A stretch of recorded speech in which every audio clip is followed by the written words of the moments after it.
ஒரு நம்பர் தான், கடைசியில் வெறும் நம்பர் தாங்க. இங்கே இந்து யார், கிறிஸ்டின் யார், முஸ்லீம் யாருன்னு எதுவும் தெரியாது. நீ பணக்காரனா ஏழையாருன்னு தெரியாது, எதுவுமே தெரியாது. கடைசியில் ஒரு நம்பர் தான் போலீஸ் கொடுப்பாங்க. அதை பார்த்துட்டு தான் உறவினர்கள் வந்து இறந்தது யாருன்றதை பார்த்து இங்கே வந்து அவங்களுடைய இறுதி மரியாதையை அவங்க குடும்பத்தினர் வந்து பண்ணிட்டு போகிறாங்க. அடையாளம் தெரியாமல் இருக்கக்கூடிய அவங்களுடைய உடல் பாகங்களை இந்த மாதிரி ஒரு நம்பரில் எழுதி இந்த இடத்துல வந்து அடக்கம் பண்ணியிருக்காங்க. மண் சரிவு ஏற்பட்டு ஒரு 6 நாள் கழிச்சு அந்த உடல் வந்து கிடச்சிருக்கு.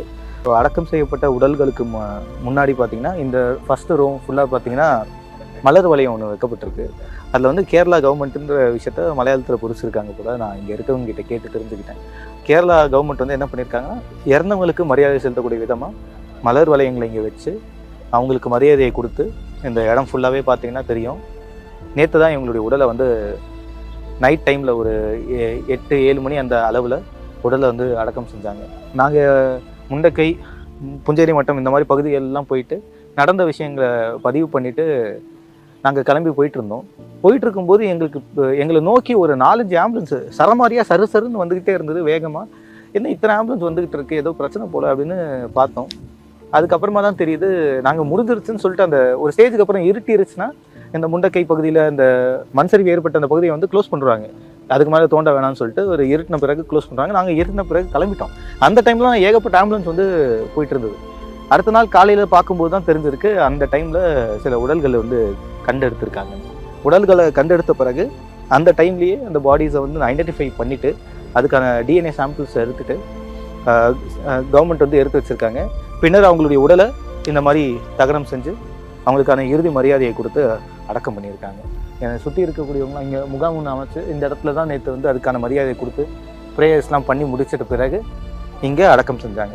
வயநாட்டில் ஏற்பட்ட மண் சரிவில் அடையாளம் தெரியாமல் உடல் பாகங்கள் தனித்தனியாக வந்த பிறகு ஒரு ஸ்டேஜுக்கு அப்புறம் அவங்களுடைய உடல் வந்து டீகம்போஸ் ஆகிருக்குன்ற ஒரு கண்டிஷனில் அதிகாரிகள்லாம் ஒன்றா சேர்ந்து கிட்டத்தட்ட ஒரு 50க்கும் மேற்பட்டவங்களுடைய உடலை இங்கே தான் அடக்கம் செஞ்சுருக்காங்க. உடல் வந்து ஐடென்டிஃபை பண்ண முடியல, பாகங்கள் தனித்தனியாக இருக்குது. இன்னொரு பக்கம் உடல் வந்து டீகம்போஸ் ஆகிருக்கு. ஸோ அதாவது ஃப்ளட்டு அந்த மண் சரிவு ஏற்பட்டு ஒரு 6 நாள் கழிச்சு அந்த உடல் வந்து கிடச்சிருக்கு. ஸோ அந்த கண்டிஷனில் இருக்கக்கூடிய உடலை ரொம்ப நேரம் வைக்க முடியாதுன்ற ஒரு சூழ்நிலையில் அதிகாரிகள் எல்லாரும் இங்கே தான் வந்து அவங்களுக்கு கொடுக்க வேண்டிய இறுதி மரியாதையை கொடுத்து அடக்கம் பண்ணியிருக்காங்க. நம்மளை சுற்றி இருக்கிறது என்ன பார்த்திங்கன்னா, ஒருத்தங்களுக்கும் இறுதி சடங்கு நடந்த பிறகு அவங்களுடைய மறைவு தோற்றம் தான் அவங்களுடைய பிறப்பு இறப்பு டேட்டெல்லாம் போட்டு பேரெல்லாம் வச்சு அவங்களுக்கான அடிக்கல் ஒரு கல் வச்சுருப்போம் இல்லையா, அவங்களோட நினைவு கல் ஒன்று வச்சுருப்போம் இல்லையா. இந்த இடத்துல அந்த நினைவுக்கல்லாக இருக்கிறது வெறும் நம்பர் தான். அடையாளம் தெரியாமல் இருக்கக்கூடிய அவங்களுடைய உடல் பாகங்களை இந்த மாதிரி ஒரு நம்பரில் எழுதி இந்த இடத்துல வந்து அடக்கம் பண்ணியிருக்காங்க. நான் இங்கே ஒருத்தருடைய உறவினர்கிட்ட பேசும்போது அவர் சொல்கிறாரு, அவங்க ஃபேமிலியில் பாதி பேர் இறந்துட்டாங்க, இன்னும் பாதி பேருடைய உடல் கிடைக்கலன்றாரு. அந்த கண்டிஷனில் எப்படி வந்து போலீஸ் ஐடென்டிஃபை பண்ணுறாங்கன்னா, 6 நாள் ஆயிடுச்சு, அதுக்கு மேலே பாடியை வச்சுக்க முடியாதுப்பா, அதனால் நாங்கள் வந்து தகனம் பண்ணிட்டோம்னு சொல்லிட்டு இங்கே வந்து அடக்கம் பண்ணிட்டாங்க. அடக்கம் பண்ண பிறகு டிஎன்ஏ டெஸ்ட்லாம் எடுப்பாங்க இல்லையா, அவங்க ஃபேமிலி மெம்பர்ஸ் எங்கள் ஃபேமிலியிலேருந்து ஆள் காணும்னு சொல்லிட்டு அவங்க சொல்லிட்ட பிறகு அதுக்கான டிஎன்ஏ எந்த உடலோட மேட்ச் ஆகிருக்குன்றது பார்த்துட்டு அந்த சீரியல் நம்பர் சொல்லுவாங்க. ஸோ இந்த சீரியல் நம்பரோட ஃபேமிலி மெம்பர்ஸ் யாருடைய டிஎன்ஏவாவது மேட்ச் ஆச்சுன்னா இந்த நம்பரில் இருக்கக்கூடியது உங்கள் உறவினர் தான் அப்படின்றது வந்து சொல்லுவாங்க.